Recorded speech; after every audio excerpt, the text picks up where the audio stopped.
Hello, and welcome to today's chapter of Books in the World, a presentation of the Cape Cod Writers Center. We're sitting here with the author of today's book, a book called As Ever, Pud. And Pud is actually Anita and Caruso. Welcome to Books in the World, Anita. Thank you, Bob. Now, we'll speak of many things, of course, in your book, but Pud? That was a nickname that my husband gave me. Just came out one day, come out and say, would you like to go out to dinner, Puddy? You know, and then Pud stuck, and I never asked him why, but I assumed it was like a putty cat or something. Yeah, well, you know? yeah. So, I was thinking of the Elmer Fudd and Putty Cats, and yeah. So I never said it. I just assumed, okay, I'd never had a nickname before, so I guess that's as good as any. What do I call you, Pud or Anita? Just call me Anita. Anita. Thank you. All right, but As Ever, Pud is the way you've signed so many different pages in your book. Right. And the subtitle will help explain why we're twisting around the front of it. It's a love story, that never ends, told in letters. Told in letters. Letters. And you wrote these chapters, and there are many chapters. There are many chapters. There's 51 chapters, and they all start off with Dear Lou, and they end with As Ever, Pud. My husband used to write love letters to me and romantic poems. Oh, nice. And he used to sing love songs to me in Italian. So when I thought about writing the book, I thought, what better way to write to him as in letter form so I could express myself to him the way he would express himself to me. And in the front of the book, there's a picture of him and I, and underneath I have Ti voglio bene, which is I love you in Italian. Oh, very, very nice.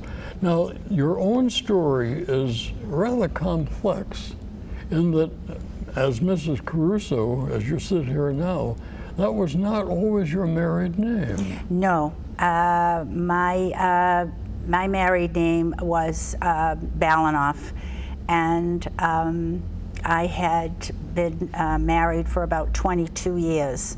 I moved to the Cape with my 3 children in 1966, and we moved to Falmouth, and then we moved to Hyannis, and then I was an interior decorator. I started doing interior decorating work in 1970. And I was working in 1976, I was working with a client, and I was going out by myself to decorate her entire house. So actually I was in my car heading down to Barbo's in Dennis, and as I was going on Route 28 through South Yarmouth, my head just happened to turn and I saw a furniture store there, and I thought, gee, I'd never seen one, and it was very attractive. The windows were very attractive. They had these white cutout boards. So as an interior decorator and with a furniture store, boom. But the next thing I know, I was going to continue. I figured I'd come back because I was heading to Dennis. But the car, it just left my hand. The car did a U-turn on Route 28 in the middle of traffic. I mean, whoever does that? And I found myself in the parking lot of this furniture store. So I said, gee, I might as well go in. And there was a decorator who approached me, and I told her I had to decorate a complete house. I wanted to see the owner. And she said the owner was away. And there was a partner, but he wasn't there. He was out on deliveries, but she could help me. So I did. Decorated a complete house. I was there for several hours, and she told me that after the delivery to come back for my commission check because he gave decorators commissions. Nice.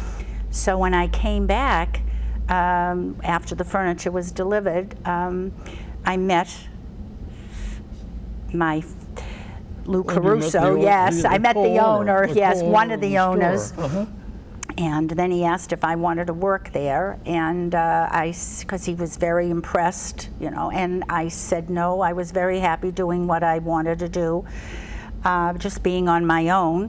And then come September, my then husband said, you really should be out in the public. You know, this is too quiet for you. So why don't you go back? Why don't you go back and see if the job is still available?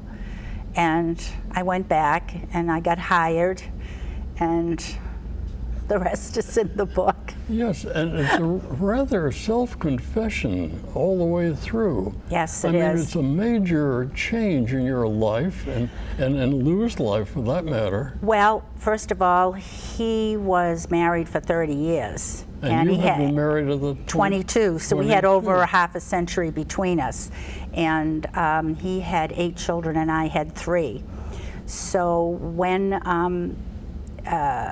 this didn't happen immediately, but when things started to change, we had to start thinking if things were going to be serious, we would have to hurt 13 people. In order for 2 people to be happy, we would hurt 13. And we were brought up with morals, basically. I mean, I was Jewish, he was Italian. And so why would we destroy 13 people just so 2 people could be happy? But you had this wonderful magnetic feeling toward each other. We did. It was just something that was unbelievable. I guess it was something that maybe we just had never experienced before. And I think that makes it hard for people to really understand, but it was just like it was meant to be. I mean, I feel as though the car made that U-turn on 28 when I was heading to Dennis for a reason. Something was pulling me. Happening, yes. Yeah, something was happening. And so I did. I wrote about it. First of all, I wrote the book because I thought it would be cathartic for me after he died. And I wanted to write to him and talk about our love for each other. And then actually it became kind of like a self-confession. I really wanted to write about how we really felt at the time. Well, you're actually bearing your soul. Yes, I am. In the collection of letters that you wrote after Lou passed. Right. And the collection of letters to your then partner, now gone, right, became the book. Yes. Wow. So I write to him in heaven.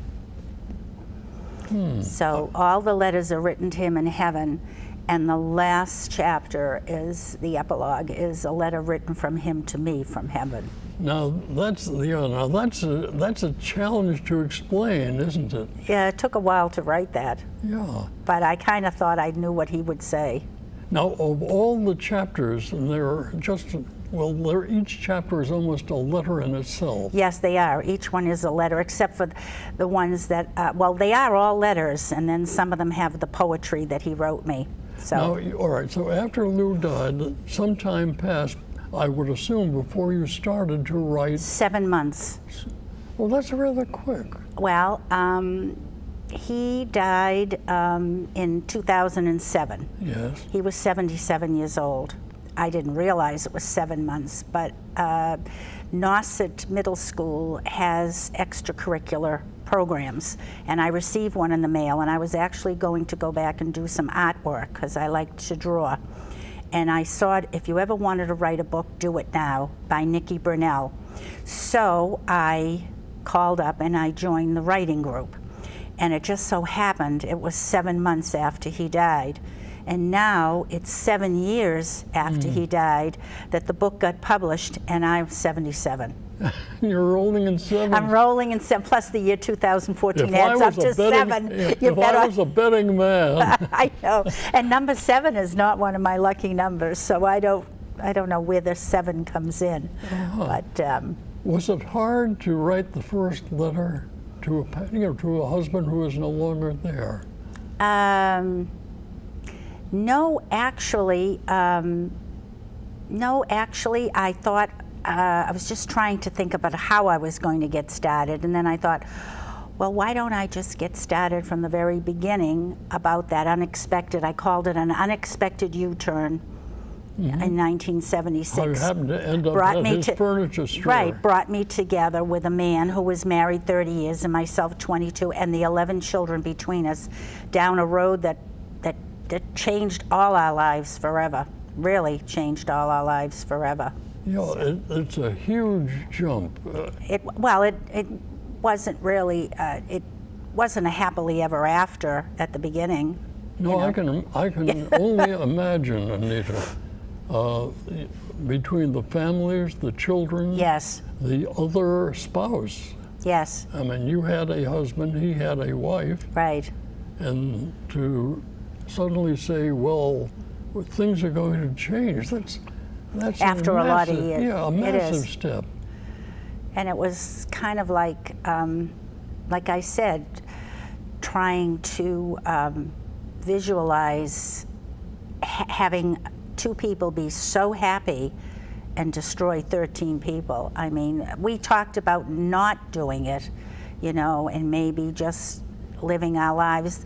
But like my title of my third chapter is Pandora's Box. And you know, once that lid is off the box, you can't put it back in. Can't put those feelings or anything back into All the box. feelings come It's all spewing out. Yes. So there was no way, you know. How did the children react? Your children, as many children? Not good. None of them did. I wrote about it in the book. I think he told his all at one time because he didn't want to repeat it 8 different times. I told my 3 different times. It was awful. My son was away. He was in Florida. He had graduated college and he was in Florida. My daughter was in a college up in New York, and my youngest was still in high school, and he still had 2 in high school. My son's reaction, no. My daughter, we had to go up, actually, my husband at the time, we had to go up and talk to her up there. We didn't want to do it on the phone. And she cried and, of course, begged me not to do it. It was very traumatic. Very, very traumatic.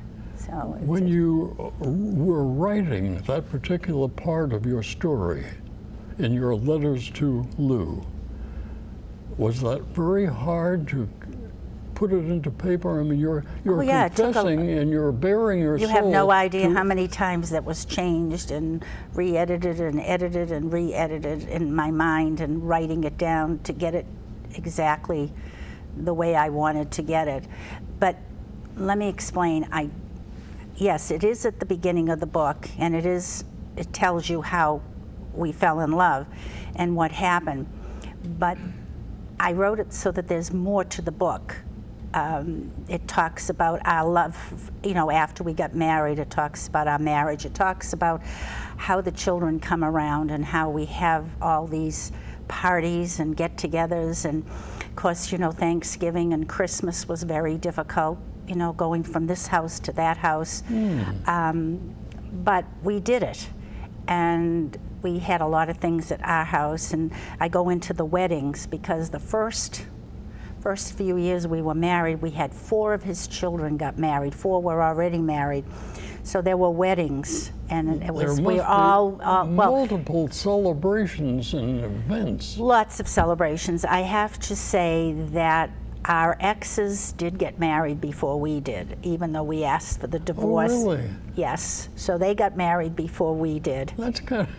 I know. You know, you talk about soap opera stories. Yeah, this is I know people say, is this a soap opera? And I say, no, it's real life. No, I'm just thinking, right. Your actual life, and with Lou, and your former husband, and Lou's former wife, those are plot lines on... For another book. Well, I could actually write several more books, but that wasn't the idea. The idea was him and I. That was our story. No, I'm making light of a very serious situation now. Wow. No, it wasn't light, no. But then afterwards, you know, I talk about funny things that we did with the family, and then of course the grandchildren started to get born, and now we had 32 grandchildren. Wow. And then there were some great-grandchildren, so there was a lot of happy times. And then there was illness that came in along the way, you know, and you know, several operations, and then of course I go into his sickness and his death. And I go into the grieving part and the sorrow. So I really want widows to know, you know, that part of the book would be for people who had lost a loved one, and what you have to go through when you have such a deep love for someone and then you lose them, you know, all that I went through. And then I go into social aspects of widowhood, because once you are a widow, somehow or other some of your friends leave you, and they don't know what to do with you. They don't know what to say. And, and they don't know what to do with you either, because once you were all going out socially, and now it's like, well, what do we do with her if we're out with groups of people? Yeah, we'll find someone to sit and make conversation at the table. I'm sure you've heard that. Yeah, and it's like, well, if we ask her out, do I pay for her? And I'd say, but you know, it's like I'm fine, I can pay for myself, but then the man doesn't want to take the money from the woman. So it's, I went through very awkward situations. Wow. Yeah. Have you talked, since now Lou has died 7 years ago as we sit here, have you talked with other people who have become widowed? Oh, yes. And do you find the situation pretty much similar? Very similar. Very similar indeed. As a matter of fact, I was going to write a separate book on widowhood and social aspects of it, but then I decided to combine it in this book. But then, of course, we get into the spiritual communications and all the things that happened. The first night he died, I came home. I had my 2 girls were staying with me. But that night, it was in February, and I felt in bed, I felt a whiff of wind go right by me, and I knew that he was fine. But a lot of other things started to take place. I talk about the clouds and being enveloped in a cloud and having him there over me. And these are just feelings. But I know that he was there. I mean, I could feel him there. So we get into a lot of things, and as the years progressed, it got bigger and gets into more things, and actually he's with me all the time. He's probably with me here today. I told him he better come in case there was a question I couldn't answer. Maybe he could kind of give me a little hint of what he wants me to say, you know. It would be extremely interesting if you got a feeling as we sit here doing this program. Well, I know he's here anyway. So now, you've written as letters to your departed husband. That's what makes up the book we're talking about today. Right. And as a punctuation in our conversation, we're talking about a book called As Ever Put, a sign-off to a letter that our guest, Anita and Caruso, wrote to her departed husband, Lou. In letter form, letter after letter, chronologically. Yes, chronologically. You've broken the book, aside from all the single chapters, you've broken the book into 3 major portions. Right. The first one... Well, actually 4 would be an epilogue. Yes, it would definitely be, you know, confessing and telling you how I actually felt for what we did to the family. You know, I would say, I guess I have to use the word confess, you know, about what we really felt about what we were doing to them. And that we were hurting them, but we were so much in love, it was just, we were just torn about what to do. That would be the book subtitled A New Beginning. Yes, A New Beginning, right. A New Beginning. And then book 2, although it continues right through the book as chapters, is called The Beginning of the End. That's when things start to go downhill with the health issues. As health issues. You had, according to your stories, Anita, you had some health issues yourself. Yes, I had a repaired valve in I think it was 1995. Actually, it was June 26th, which was yesterday. Yeah, right, in 1995. And then, but he had his in 1993. He had bypass surgery on actually 5 arteries. So and I remember the time that I wrote in the book that we didn't have any air conditioning at the time. He hadn't put in, we did the next year, we put in central air conditioning. And I remember sitting there with the pillow on my chest because it was hard when you coughed. And he went out, he just had, it was very hot. It must have been in the 90s, and we had the fans going. And he went out to make pasta because he was the cook of the family. And he was just had shorts on, no shoes.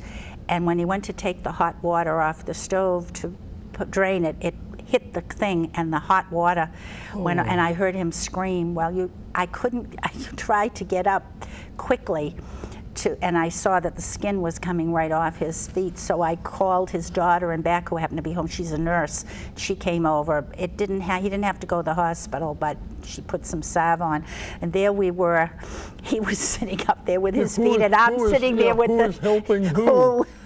And the first thing he said to me was, "Next year we put in central air. I can't take this heat." It's just like, it was just like a comedy of errors.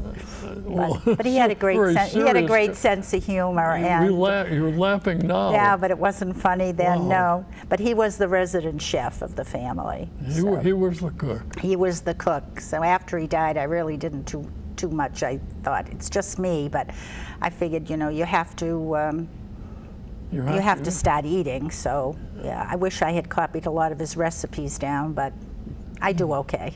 All right, now the third section of the book, Anita, is the dance between heaven and earth. And that's our dance that we're doing between heaven and earth. Yeah, and you write in your letters to Lou that you, as we mentioned a moment ago, that you feel his presence from time to time.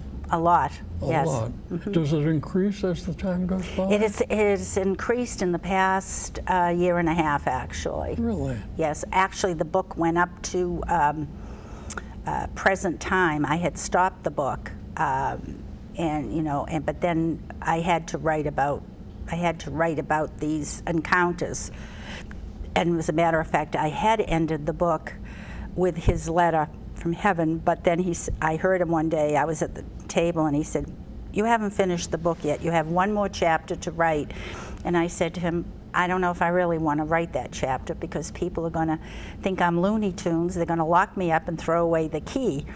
And I wrote that in the book, and he said, "But you have to write it. You have to let people know that love never dies, and that there is a forever. And people have to know that, so that they know that they can be in contact with their loved ones, and they'll meet them later on." So, Anita, how does this feeling or these messages, when you're speaking in quotes?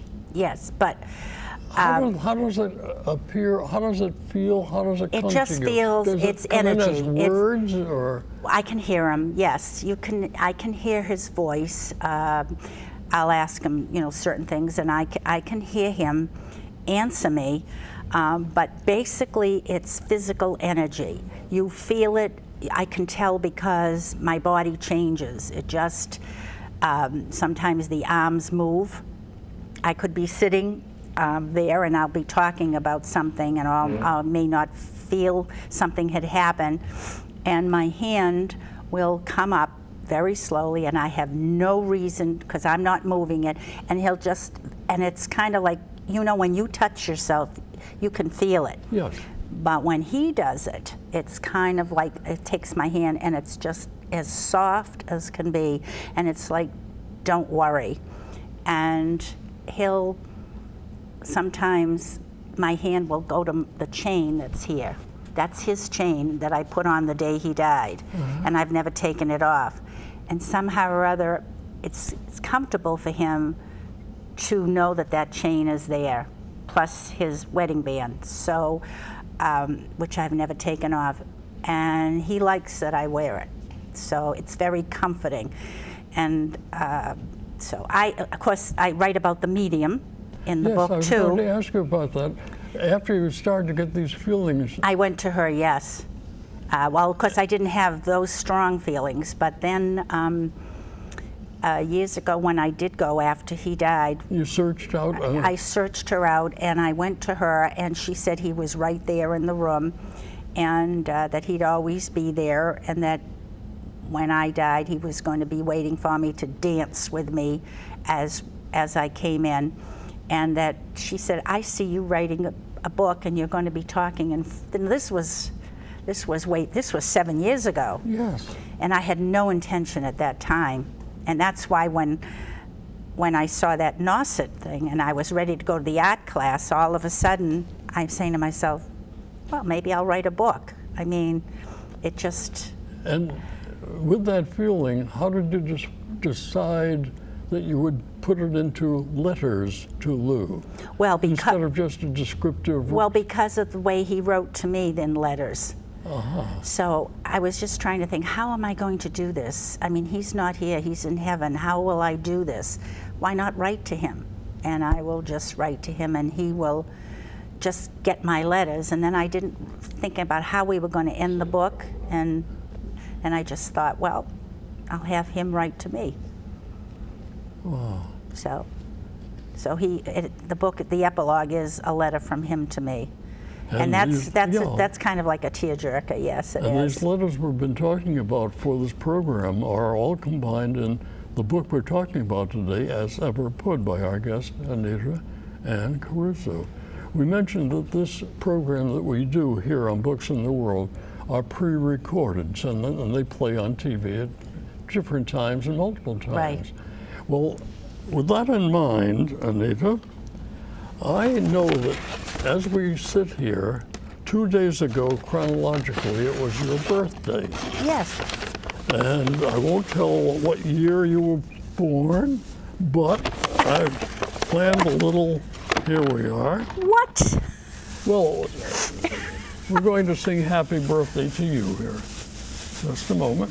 Here's a large cupcake. And it looks like it's chocolate. It is chocolate. Oh, and I love chocolate. Well, I didn't know that, but see, spiritually we're together.